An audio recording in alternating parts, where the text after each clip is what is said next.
Thank you. Thank you so much for inviting me to do this. I only love gay menaces. Multiple, plural, all of it. I just would like to say, how many of you are familiar with realism? Have you heard of it?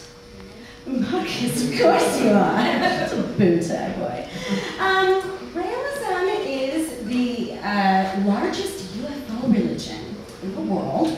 They also have an explicit gay agenda. They're also the only recognized religion that completely accepts queers and also has a queer agenda.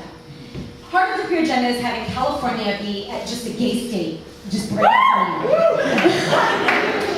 They're also very supportive of masturbation and public nudity, and they're like these peace-loving hippies. They protest wars by showing up naked and holding up signs saying "Don't judge me," and they're really don't judge me, don't judge me, and they're just really eccentric and amazing.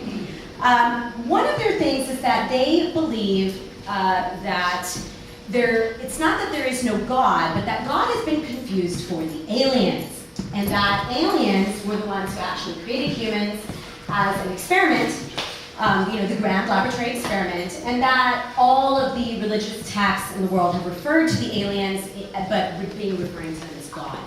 But what the Raelians call them is the designers.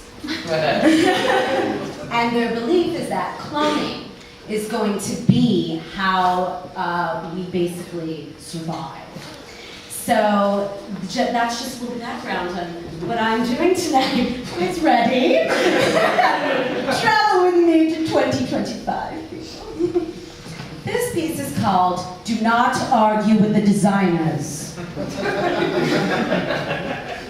which is a real postcard that they give out to people. You'd think being the descendant of aliens would have solved all my problems. Look, I'm gonna give it to you straight. The truth is, I just wanted to fuck myself. Now, I'm not talking about going to a good vibes workshop on self-love led by Betty Dodson, or even buying a fine instrument of pleasure to happily insert inside my pussy or ass. No.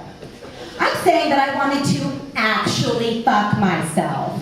Okay, actually, I wanted to pick myself up in a bar, take me to an alley, and fuck me, anonymously, of course. Or maybe take out a Craigslist ad in Misconnections and tell myself that I saw myself just the other day on the Muni, and before I could say hello or slip myself my number, the train door shut, and could we finally make this happen? You'd think in the year 2025 it would be easy to fuck yourself, but it's not.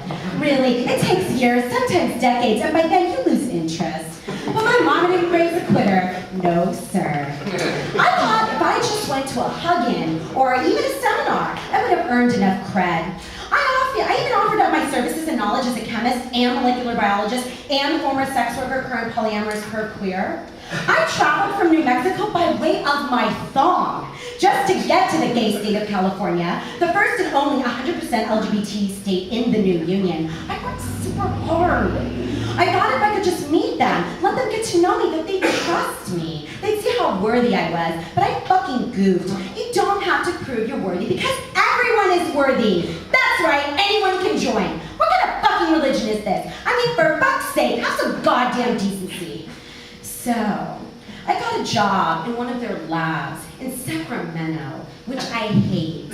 I hated it before California was the first gay state, and I hate it now. It's like people go out of their way to not be cool. And being the first gay state, you'd think that would have made Sacramento cooler, but instead, they just fucking made it this Macy's Queer for the straight guy crate and barrel hell. I mean, they just took all the ridiculous mainstream gay shit and amplified it across the entire state, except San Francisco.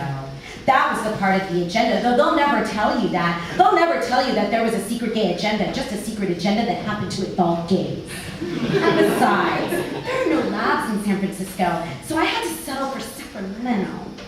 Working in the lab was like going to work on LSD during the days when you could do LSD. It's one of the only places that is not clothing optional. You have to wear a lab coat, shoes, gloves, a shower cap, but you don't have to wear anything under the lab coat, and that's a good thing. But you have to wear clothes, and in a state where almost no one really wears clothes, you definitely feel like you're on drugs. It wasn't hard getting the job, even though it was my first real lab job. That was the thing. I had been a chemist and scientist in a nice, safe school. I was scared. I was scared of going into those labs and actually doing what I read that they did in Time magazine. I remember when Dr. Bijou announced the first of their victories in a press conference in 2000, and everyone laughed at her and at their company, Clone-tastic. They didn't take the designers seriously then, until the great flood and quake of 2013. Yep, that's right, motherfuckers. 2012, that shit was a year off. And after 2012, when people thought they were okay and got real comfortable, down came the revelation, and I just started to think that maybe these designers, these aliens, have a sense of humor if they exist at all. That was when many of the states in the US simply broke off from the continent and became their own islands. Like California, but it's still like connected to Utah with this tiny sliver of land, really fucking ironic. And even then, people wanted to know, whatever happened to baby Jane? That was her name, the first. Some say their parents ended contact with Dr. Bijou and fled to Israel. Some say they were still in the US, and some say they were living out their lives quietly in the old Aleister Crowley house. And most said it was a huge hoax, that Janie never existed. Until one fine day in 2018, she showed up. She just showed up in California. She was a total diesel dyke, a baby one, but dyke nonetheless. And her parents, they were real, and they had papers and lab reports and pictures and video, and it was then that we had no choice but to believe. Also, the aliens have made a press announcement that they've cloned the first human already. For real, look it up. And that they claim it's living in Israel. All the laws against science were lifted, and Clone-tastic was now Clonopoly. And they had labs all over the world. And by 2020, they had even perfected their genius, and now there are rumors that the designers had given the great Dr. Bijou even more information. Do you mean that humanity on Earth is now ready to receive it? The designers have given another piece of the puzzle into this great mystery. And that's why I left everything to come here, to Sacramento. I fully admit that I gave up all that I knew because of a rumor. But weren't all great points in history started on rumor? I mean, people heard this Jesus kid turned water into wine, and people heard the Buddha had been enlightened. Seriously, rumors do go somewhere. And I had to know where the rumors were, even if it was Sacramento.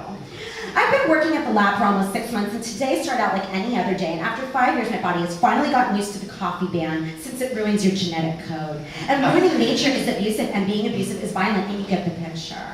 So I started my day with a protein shake, vitamins, a spinach salad, and agave. I get to the lab, and the thought hits me again. I should have gotten a result by now, but I hadn't. Though we were successful at creating, the truth about the rumors of advancement hadn't really been seen yet, at least not by me. I was only at level 2. Only those in the top level could go into the chamber. That's where the rumors of advancement really started, in the chamber.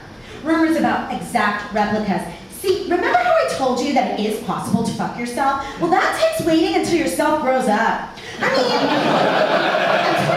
now. Would a possible 50-year-old me want to fuck a 25-year-old me? Of course she would. I thought.